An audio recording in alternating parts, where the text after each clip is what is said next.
Kevin call cut చేసిన తర్వాత బెంచ్‌పై గట్టిగా చేత్తో కొట్టి ఢమ్ ఐటీ. ఏదైతే జరగకూడదు అని అనుకున్నానో అదే జరగబోతుంది. వాడి వ్యసనాన్ని స్లోగా తగ్గేలా చేద్దామని అనుకున్నాను. కానీ వాడేమో ఇప్పుడు ఇలా ముక్కు మొహం తెలియని అమ్మాయి గురించి తప్పుగా ఆలోచిస్తున్నాడు. ఎందుకు ఇలా అయ్యావు అభి? ఎందుకు? ముందు ఉన్న అభిలా ఎప్పుడు మారుతావు? టాక్సీలో లాస్య మరియు విరాలి ఇద్దరూ అభి ఇంటికి చేరుకున్నారు. లాస్య మరియు విరాలి ఇద్దరూ కారులో నుంచి బయటకు దిగి లగేజ్ తీసుకున్నారు. వావ్! డార్లింగ్, చూసావా ఎంత బాగుందో ఈ ఇల్లు? ఇంద్రభవనంలా ఉంది. నీకు ఇంద్రభవనంలా ఉంది. నాకేమో ఇది అరుంధతి కోటలా ఉంది. ఇంకాసేపు ఉంటే ఆ పశుపతి వస్తాడు. ఏంటో భయంగా ఉంది. చూడు, నిన్ను వాడు అస్సలు గుర్తుపట్టలేడు. ఏమో, గుర్తుపడితే? అరే, నువ్వు అలా అనుకుంటే నిజంగానే గుర్తుపడతాడు. నువ్వు తన ముందు ఫస్ట్ కాన్ఫిడెంట్‌గా ఉండు. ఓకే. సరే, ఇక నేను వెళ్తాను.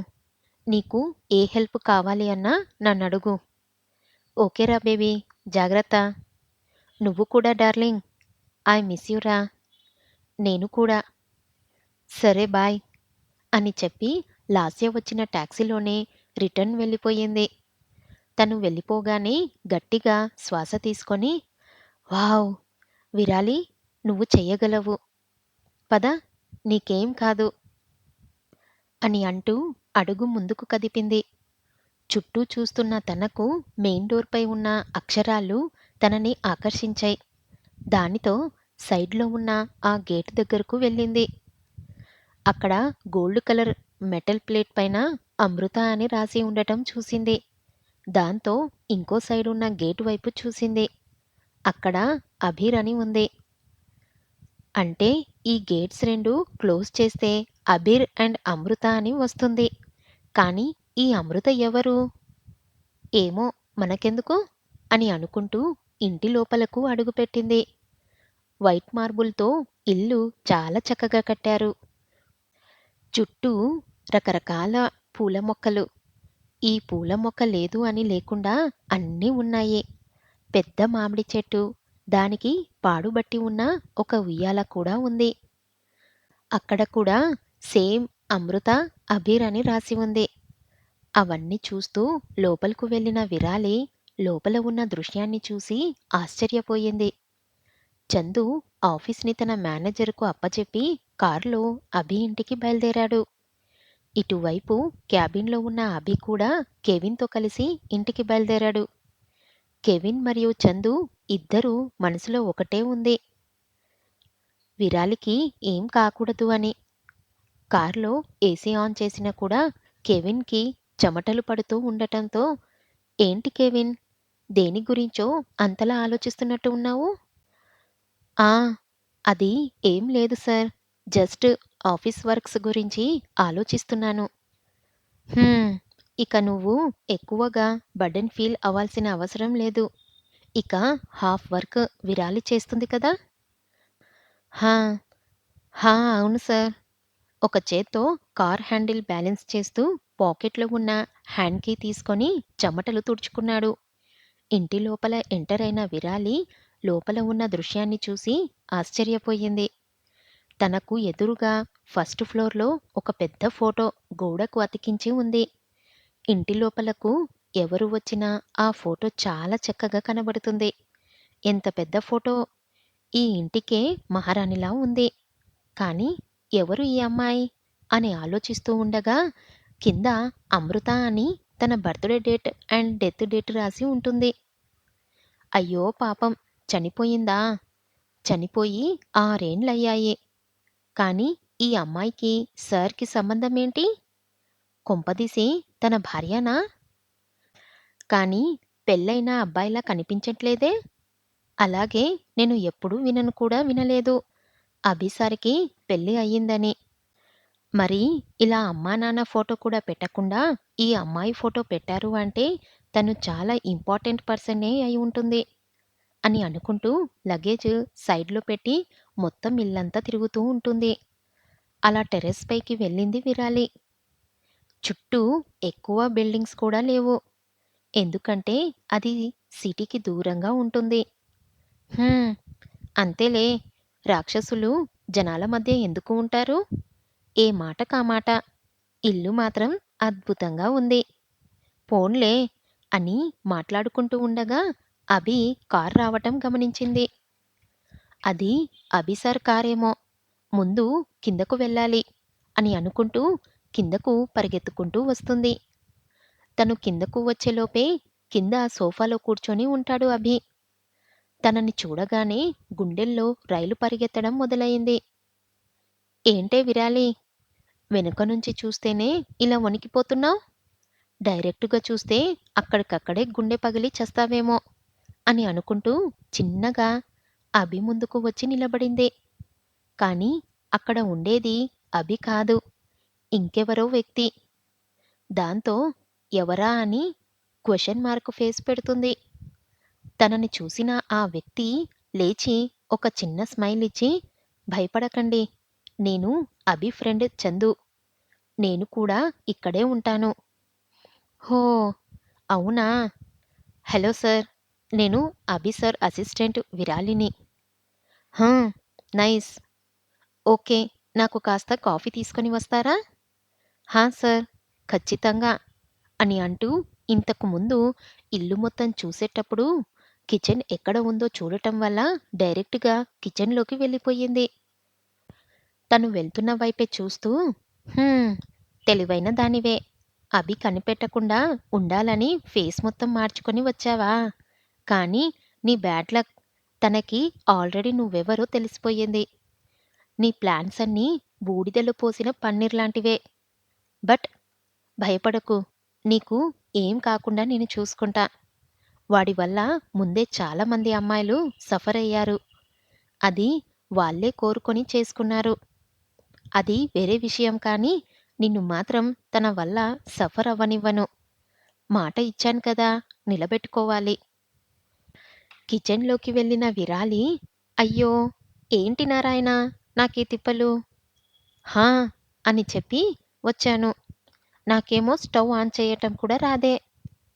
హా! ఐడియా. యూట్యూబ్ ఉందిగా అని అనుకుంటూ ఫోన్లో టీ ఎలా చెయ్యాలో ప్రాసెస్ చూసి టీ ప్రిపేర్ చేసి చందు దగ్గరకు వస్తుంది. చందుకి టీ ఇస్తున్నప్పుడే ఇంటి లోపలకు ఎంటర్ అయ్యారు కెవిన్ మరియు అభి. చందుని చూసిన కెవిన్ హమ్మయ్య అని అనుకున్నాడు. అభి ఏమో కాస్త షాక్ అయ్యాడు. విరాలి తెచ్చిన కప్‌ని చేతిలోకి తీసుకొని సిప్ చేశాడు. అంతే, ఆశ్చర్యంగా విరాలి వైపు చూసి వెలికిగా నవ్వాడు. ఏంటి సార్, బాలేదా? హా, లేదు లేదు, చాలా బాగుంది. ఇంత అద్భుతమైన టీని నా జన్మలో ఇంతవరకు తాగలేదు. అవునా? అంత బాగుందా? అవును అని అంటూ ఇది తాగగానే నా నాలుకపై ఉన్న టేస్ట్ బడ్స్ అన్నీ ఉరేసుకొని చచ్చిపోయి ఉంటాయి. ఏంటి ఈ అమ్మాయి ఫస్ట్ టైం టీ పెట్టినట్టు ఉంది? షుగర్‌కి బదులు ఉప్పు వేసింది. పోన్లే, ఇంకేం చెయ్యమనలేదు. లేదంటే దేని బదులు ఏది వేసేదో అని అనుకుంటూ ముందుకు చూశాడు. అక్కడ అభి మరియు కెవిన్ నిలబడుకొని వాళ్ళిద్దరిని చూస్తూ ఉన్నారు. చందు ముందు చూడటంతో విరాలి కూడా అటువైపు చూసింది. అక్కడ అభి ఉండటం చూసి బాగా భయపడిపోయింది. వాళ్ళిద్దరిని చూడటంతో అభి ముందుకు అడుగులు వేశాడు. నేరుగా విరాలి దగ్గరకు వెళ్ళి, welcome to my house Virali. ఎలా ఉంది నా ఇల్లు? ఒక విధమైన టోన్‌లో చెప్పాడు. ఆ! ఆ! అది చాలా బాగుంది. చాలా అంటే చాలా బాగుంది సార్. కానీ త్వరలోనే నీ అభిప్రాయం మారిపోతుంది. ఎందుకంటే కొన్ని రోజుల తర్వాత ఇది నీకు నరకంలా కనబడుతుంది అని చిన్నగా వినిపించినట్లు చెప్పాడు. ఏంటి సార్? అదే నా ఇల్లు కదా! బాగుండదా ఏంటి? సరే, అదుగో అదే నీ రూమ్. వెళ్ళు. అలాగే సార్ అని వెళ్తూ వెనక్కు తిరిగి అభి దగ్గరకు వచ్చింది. దాంతో ఏంటి అన్నట్టు చూశాడు అభి. అంటే సార్, నాదొక డౌట్. హ్మ్. అడుగు. అక్కడ ఫోటోలో ఉన్న అమ్మాయి ఎవరు? అని వేలుతో చూపించింది. అందరూ ఆ ఫోటో వైపు చూసి కళ్ళు పెద్దవి చేశారు. అయ్యో! ఈ పాప తనకి తానుగా ఇరుక్కుంటుంది ఏంటి? అడక్కూడని ప్రశ్న అడిగింది అని అనుకుంటున్నాడు చందు. ఆ ఫోటో వైపే కాసేపు చూసి ఎటువంటి సమాధానం చెప్పకుండా వెళ్ళిపోయాడు. విరాలికి ఏం అర్థం కాలేదు. ఎందుకు అలా సమాధానం చెప్పకుండా వెళ్ళిపోయాడు అని. ఏమైంది సార్? నేను తప్పుగా ఏమన్నా అన్నానా? అది మీకు తర్వాత చెబుతాను. పదండి, మీకు ఏం చెయ్యాలో చెబుతాను. అలాగే. కెవిన్ విరాలిని తీసుకొని తను ఉండాల్సిన రూంకి వెళ్ళాడు. చందు ఆ ఫోటో వైపే చూస్తూ, అవును, ఇది అడగకూడని ప్రశ్న. అభి నేరుగా తన రూంకి వెళ్ళి బెడ్‌పై వాలిపోయాడు. తన కళ్ళ నుంచి చిన్నగా కన్నీళ్లు కారుతూ ఉంటే వాటిని బయటకు రానివ్వకుండా కళ్ళు మూసుకున్నాడు. చిన్నగా తన మనసులోని చిత్రాలని మెదడులో తలెత్తడం మొదలయ్యాయి. ఏంటి అమృత? బాధగా ఉందా? లేదు. నాకు తెలుసు. పెళ్ళైన అమ్మాయికి తనకంటూ ఒక కుటుంబం ఉండాలి అని అనుకుంటుంది. సారీ అమ్మూ! నా వల్లే నీకు ఒక అందమైన కుటుంబం దొరకలేదు. అలా అనకండి. పెళ్ళైన అమ్మాయికి తన కుటుంబం, తన భర్త అండ్ తన బిడ్డ ఇద్దరూ నా దగ్గరే ఉన్నారు. ఇంకో 5 మంత్స్‌లో నా బిడ్డ, నేను ఇద్దరం కలిసి మిమ్మల్ని ఏడిపిస్తాం. హ్మ్. నీ గోలనే తట్టుకోలేకున్నాను. మీరిద్దరూ కలిస్తే ఇక నా బ్రెయిన్‌ని ఫ్రై చేసుకొని తింటారు. యావండి, ఇప్పుడు కాకపోయినా ఇంకెప్పుడైనా సరే తాతయ్యకి మన గురించి తెలిస్తే ఊరుకుంటారా? తెలీదు కానీ నాకు నమ్మకముంది. నా అమృతని ఎవరైనా ఎలా కాదనగలరు? నిన్ను అందరికి పరిచయం చేసిన తర్వాత ఈ బిజినెస్ అన్నీ వదిలేస్తా. హ్యాపీగా ఇద్దరం వీటన్నిటికి దూరంగా మన బేబీతో కలిసి ఉందాం. ఇలా తన గతం కళ్ళ ముందు కదులుతూ ఉంటే ఇదంతా ఆ విరాలి వల్లే. వచ్చి రాగానే కన్నీళ్లు తెప్పించింది. మొదటిసారి కలవగానే నా చెంపపై కొట్టింది. దీనికి పనిష్మెంట్‌లో డోస్ పెంచాలి. విరాలి మరియు కెవిన్ ఇద్దరూ రూమ్ లోపలికి వచ్చారు. రూమ్ చాలా పెద్దదిగా ఉంది. అవును. సరే, ఏదో చెప్పాలి అన్నారు? హా! అవును. కానీ అంతకంటే ముందు దయ్యం సినిమాలో స్టార్టింగ్‌లో గుండె జబ్బులు ఉన్నవారు చూడొద్దు అంటారు కదా! అలాగే మీకు కూడా ఏదైనా హార్ట్ ప్రాబ్లమ్స్ ఉంటే చెప్పండి. హా! లేదు లేదు. నాకే హార్ట్ ప్రాబ్లమ్స్ లేదు. అయితే మంచిది. ఇదిగోండి ఈ వాటర్ బాటిల్. నాకు దాహంగా లేదండి. హా! నేను చెప్పే కొన్ని అద్భుతమైన విషయాలు విన్నాక దాన్ని జీర్ణించుకోవాలి కదా! అందుకే. హోహ్! సరే, స్టార్ట్ చెయ్యండి. హా! సో, మన బాస్ శ్రీరామచంద్రుడు అమ్మాయిల వైపు కన్నెత్తి కూడా చూడడు. ఇంతవరకు ఒక అమ్మాయిని కూడా టచ్ చెయ్యలేదు. డీసెన్స్‌కి మారుపేరు. ఏంటి? నిజమా? అవును. కాకపోతే నేను చెప్పిన వాటిని రివర్స్ చేసుకోండి. ఏంటి? అవును. అంటే? హా! రోజూ నైట్ తన గెస్ట్ హౌస్‌కి వెళ్ళి అమ్మాయిలతో ఉంటాడు. హా! అంటే? అంటే ఏం చెప్పాలి? ఏం జరుగుతుందో అదే చెప్పండి. అంత డైరెక్ట్‌గా ఎలా చెప్పాలి? ఇప్పుడు ఒక అమ్మాయి, ఒక అబ్బాయి ఇద్దరూ ఒకే రూమ్‌లో ఉంటే ఏమవుతుంది? హా! ఏమవుతుంది? అదే, ఏమవుతుందో అదే అవుతుంది. కానీ నాకెలా తెలుస్తుంది ఏమవుతుందో? అబ్బా! మళ్ళీ చందు సార్‌ని అడగండి కావాలంటే. అబ్బా! చెప్పండి. సార్, వాళ్ళతో ఫిజికల్‌గా కాంటాక్ట్ అవుతాడు. ఏంటి? అని గట్టిగా అరిచి బాటిల్‌లో ఉన్న వాటర్ సగం వరకు తాగేస్తుంది. అవును. ఇంకా ఉంది, వినండి. ఇంకానా? ఇంకా ఏం మిగిలిందని చెప్పటానికి? మీరిప్పుడు సార్ పీఏ కాబట్టి ఆ అమ్మాయిలకు కాల్ చేసి సార్ గెస్ట్ హౌస్‌కి పంపించాలి. ఏంటి? మళ్ళీ పెద్ద షాక్ తగిలింది విరాలికి. అవును. మీ బాస్ నన్ను టీఏ అనుకున్నారా? లేక బ్రోకర్ అనుకుంటున్నారా? ఇన్నేళ్లు పని చేసిన నాకే అర్థం కాలేదు. మీరు ఇప్పుడే వచ్చారు. మీకేం అర్థమవుతుంది? నిజమే. అయినా ఇంత బ్రతికి ఇలాంటి పని చేయాల్సి వస్తుందేంటి?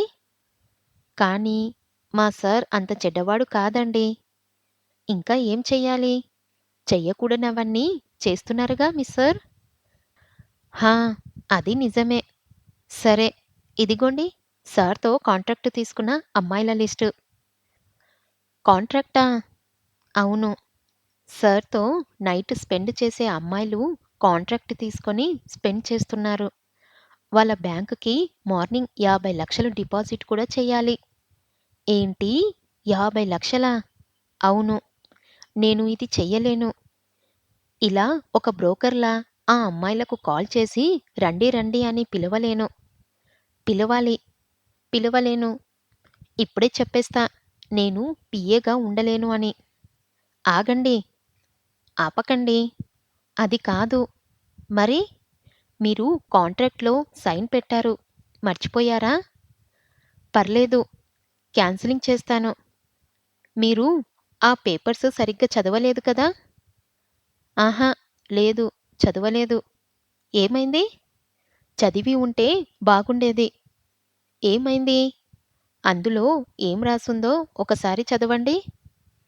కెవిన్ అలా అనటంతో తన హ్యాండ్ బ్యాగ్‌లో ఉన్న పేపర్స్ తీసి చదవటం మొదలుపెట్టింది.